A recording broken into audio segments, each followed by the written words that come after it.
The whole NFL universe got flipped upside down the second Tom Brady stepped into the conversation and sent a straight-up warning shot at Kevin Stefanski about Shedeur Sanders. Nobody saw it coming. Nobody predicted Brady would jump into this Cleveland mess, but when he did, it hit the league like a bomb. Brady doesn't talk unless something is serious, and the way he broke down Shedeur's mentality, composure, leadership, and that ice-cold sideline blow-up moment, it had everybody saying the same thing. Stefanski is playing with fire, because when the greatest quarterback ever publicly suggests that a young QB is being mishandled, that's not a small critique. That's a full indictment on how the Browns have been operating behind the scenes. Every run, every time he stood back up after getting hit hard, nobody understands the weight of carrying a whole team on your shoulders until they have done it themselves. Shedeur Sanders fighting for an entire city. Nobody has the right to mock someone who continues to battle the way he does. And the timing couldn't have been crazier. Right before Brady made those comments, that clip of Jeffrey Simmons calling Shedeur the best went viral everywhere. Simmons didn't whisper it, didn't hide it. He said it chest out, full confidence, after going toe-to-toe with Shedeur in one of the most heated sideline moments of the season. You could literally see the respect in Simmons' eyes, like he knew exactly what kind of monster the Browns were sitting on but refusing to unleash. That compliment alone had analysts buzzing. But Brady co-signing it, that's when everything snapped. Suddenly the conversation wasn't, is Shedeur ready to start? It became, why is Stefanski trying so hard to hold him back? Inside sources say several Browns players were in the locker room watching Brady's segment on their phones and nodding like, finally someone said it. Narrative. Doesn't fit your narrative. Narrative? I don't understand your emotional investment in Shedeur. Tony, I'm rooting for the kid. Don't worry about what my investment is. Worry about what your investment is with your guy. Don't worry about me. Don't worry about why I like a guy. I think that kid can play better than Dylan Gabriel. I said it before the draft, and I'll stick to it. I think he got a raw deal here in Cleveland. End of story. That's how I feel. Don't tell me how to feel. Players who felt they couldn't speak up publicly finally felt validated because everyone around the team had been watching this slow-burning tension between Stefanski and Shedeur for weeks. The weird play calls, the lack of first-team reps, the sudden bench decisions, it all added up to something that didn't feel right, and Brady calling it out made it impossible to ignore. Even crazier, insiders claim some vets approached staff members asking why Brady seems to understand their rookie QB better than the head coach does. That's wild. Imagine being a coach and hearing whispers that the GOAT sees your quarterback clearer than you ever have. Stefanski heard those whispers, and apparently it shook him. Reports say he went noticeably quiet around the facility for 48 hours after Brady's warning went public. Staff said the mood felt off, like everyone was waiting for something bigger to drop. Meanwhile, the national media storyline flipped instantly. Before Brady stepped in, the debate was split. Some people defended Stefanski, others blamed him for the chaos. But once Brady said what he said, the entire narrative leaned Shedeur's way. You could feel the shift online, on sports talk shows, even in the Browns fan base. The energy changed from confusion to clarity, like people finally understood what had been boiling under the surface. Brady didn't just defend Shedeur, he exposed the internal mess the Browns were trying to hide. And from that moment on, Stefanski had a target on his back, and everybody knew this situation was about to explode even bigger. After Brady's warning hit the airwaves, people around the league started dropping little details like breadcrumbs, and suddenly the picture got way clearer. The beef between Stefanski and Shedeur wasn't new. It was old and it was ugly. New reports say Stefanski had been cold toward Shedeur since training camp, barely giving him first-team opportunities, acting irritated when media asked about him, and even limiting his vocal presence in quarterback meetings. That sounds crazy considering Shedeur was brought in to be the future. Yet the coach seemed like he didn't want anything to do with the future. But here's where it gets insane. Some insiders now claim Stefanski felt threatened by how fast Shedeur was winning over the team. Multiple players said Shedeur showed leadership early, calling out protections, correcting routes, breaking down film like a 10-year vet, and bringing a type of confidence the locker room hadn't seen in years. And instead of embracing that leadership, Stefanski reportedly started tightening control over game plans and reps. Then the sideline moment happened, that fiery blow-up where Shedeur made it clear he wasn't rocking with the nonsense anymore. And Jeffrey Simmons, a straight-up monster in the league, said he loved it. That's when players realized the rookie wasn't scared of the politics, but after that moment, Stefanski went full defensive mode. Sources said he cut down Shedeur's snaps in practice the following week and adjusted the script to limit Shedeur's abilities. Players noticed, coaches noticed, even some executives noticed.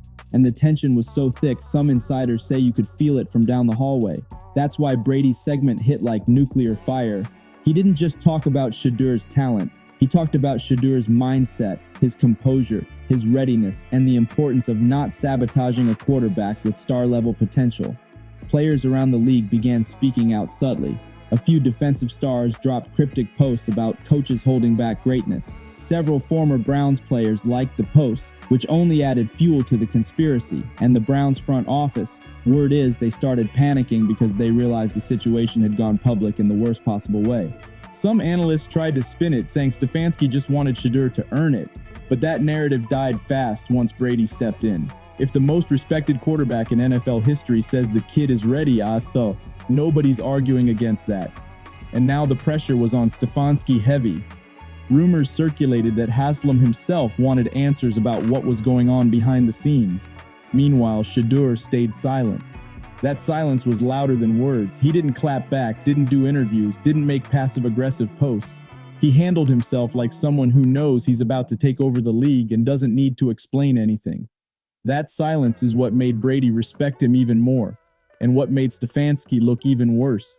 The energy around Cleveland felt unstable, like something big was about to break, and everyone knew the next move Stefanski made could decide whether he kept his job or lost it overnight. Right after Brady's warning turned the entire NFL on its head, the Browns organization started scrambling for answers, and that's when new details leaked about a massive divide inside the building. Some coaches were Team Stefanski, defending his process, while a growing number of assistant coaches and younger players were riding behind Shedeur. The tension got so bad that sources say one offensive assistant almost walked out during a meeting after Stefanski dismissed feedback about adjusting the offense for Shedeur's style. People inside the locker room started whispering that the staff was losing control, all because Stefanski didn't want to change anything for the rookie that the whole world could see was the future. And this is where it gets even wilder.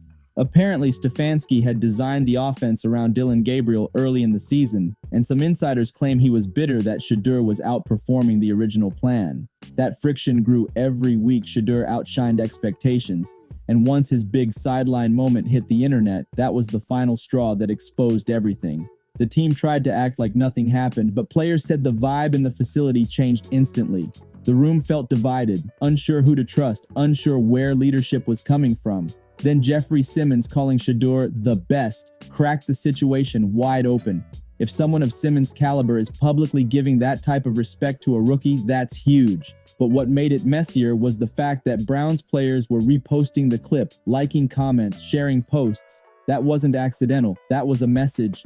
A message that the locker room was choosing Shedeur over Stefanski, whether anyone admitted it or not. Some insiders even say a group of veterans approached Stefanski privately and told him he needed to give Shedeur the keys. And Stefanski reportedly brushed them off. That was the moment people inside the building started saying he lost the room. When a coach loses the room, it's over. The countdown begins. The front office began monitoring the situation closely.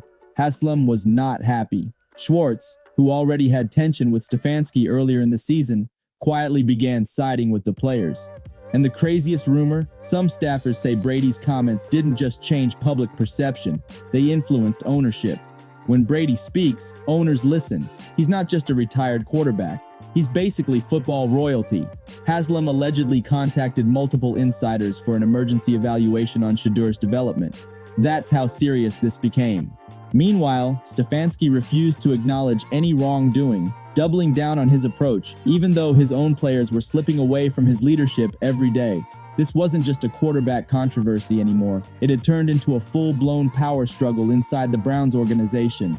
And the crazy part? Everybody knew something explosive was coming next, something that would flip the entire season inside out.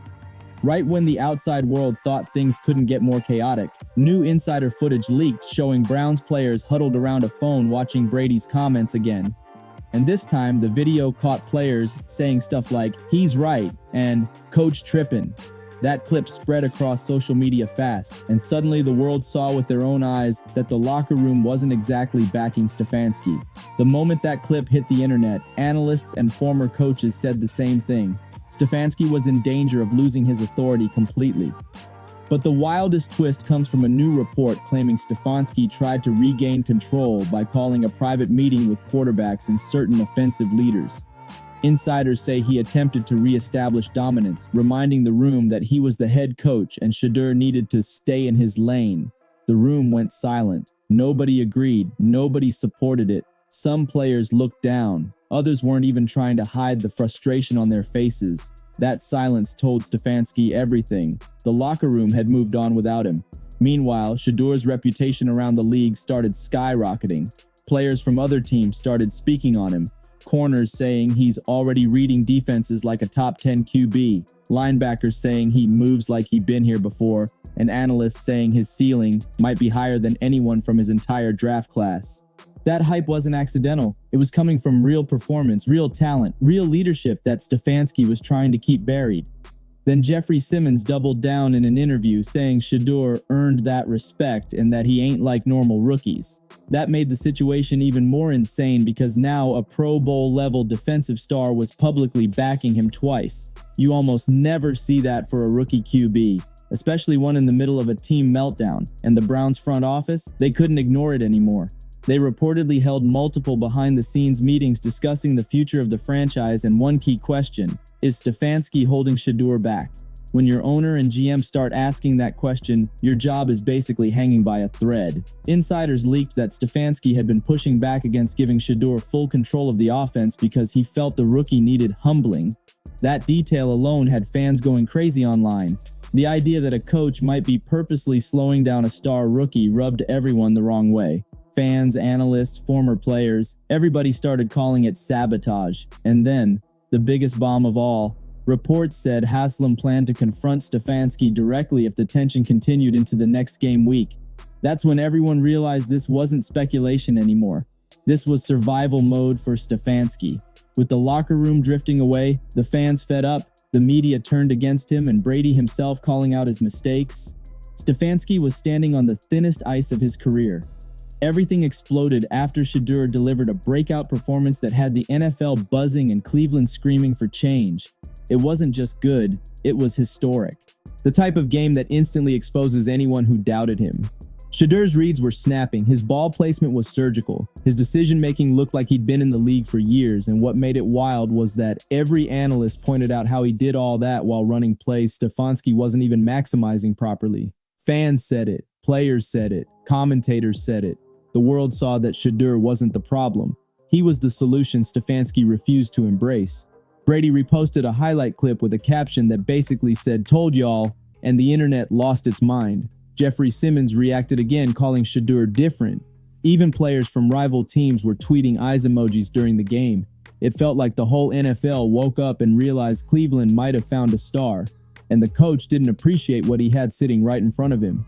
That energy alone made Stefanski look 10 times worse, and it didn't help that cameras caught him with a stiff, uncomfortable look on the sideline while everyone else was hyped. Then things took another wild turn. Reports say the Browns front office had an emergency meeting that same night. Insiders claim executives were discussing the long-term direction of the franchise and whether Stefanski should remain in charge after failing to support and develop the organization's most important investment. That's corporate talk for "we might fire him quick." And the craziest part? Some insiders said they're already vetting potential replacements familiar with developing young quarterbacks. Players made the situation even louder by posting cryptic messages like "right direction" and "energy shift," which fans instantly connected to Stefanski losing control. Even national reporters were calling it one of the most public coach versus quarterback collapses in years. Meanwhile, the entire league now sees Shedeur as that guy. Analysts on morning shows started calling him the future of the AFC North. Some even compared his poise to early career Joe Burrow and his accuracy to rookie Justin Herbert. That hype doesn't just come from talent, it comes from the story. A rookie forced into chaos, fighting internal politics, proving everyone wrong, earning respect from legends, and showing he can carry a franchise even under sabotage-level circumstances. That's the type of storyline that turns a player into a phenomenon. Stefanski, on the other hand, became the villain overnight.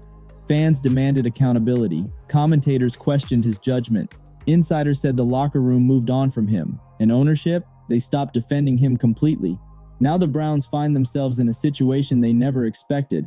The quarterback they weren't even planning to start has become the face of the franchise, and the coach who was supposed to lead him is now holding on by a thread. If Shedeur keeps playing like this, Stefanski's time is done, and everybody knows it. Make sure to like and subscribe for more.